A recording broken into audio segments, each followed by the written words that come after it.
Broken Girls Code. The story of Ahebi Ugabe. Why women in southeastern Nigeria were challenging the colonialists in 1929. Ahebi Ugabe was in power, and she had always been a woman. You would think that would be a big flex for the woman, that at least someone, their kind, had authority and would be able to represent them, but clearly, representation within a flawed system does not always translate to liberation. Ahebi Ugabe wasn't your regular woman.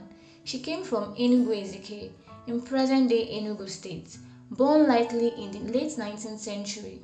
Her early life was marked by tension. Her father had violated certain cultural taboos, and as custom demanded, Ahebi was to be given to the priest as restitution, but she refused to be sacrificed on the altar of tradition, so she ran. She fled to Igala land, where she didn't just survive, but she thrived. There, she aligned herself with the Igala elites and even served the Ata, king of Igala land. She was strategic, she understood political structures and studied the colonial administration. So when she eventually returned home to Enugu, the British colonial authorities saw her usefulness, that she could manage her people for them. So around the 1910s, Ahebi Ugabe became a warrant chief, the only female warrant chief recorded in colonial Igboland. She later took things further and crowned herself king, not queen, but king, and she wasn't symbolic, she held real power.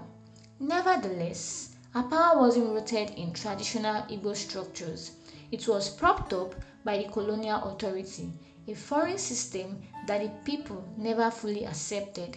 By the time of the Aba Women's War in 1929, thousands of Igbo women were on the streets rejecting colonial taxation, demanding change.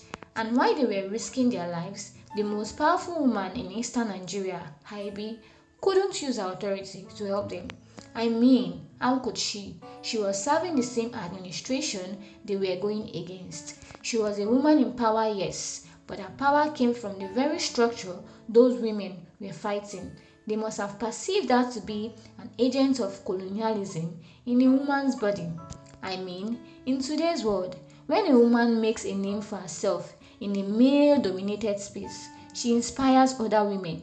She becomes a symbol of courage, a voice for the girl child. But I guess that wasn't the case for Ahebi Ugabe.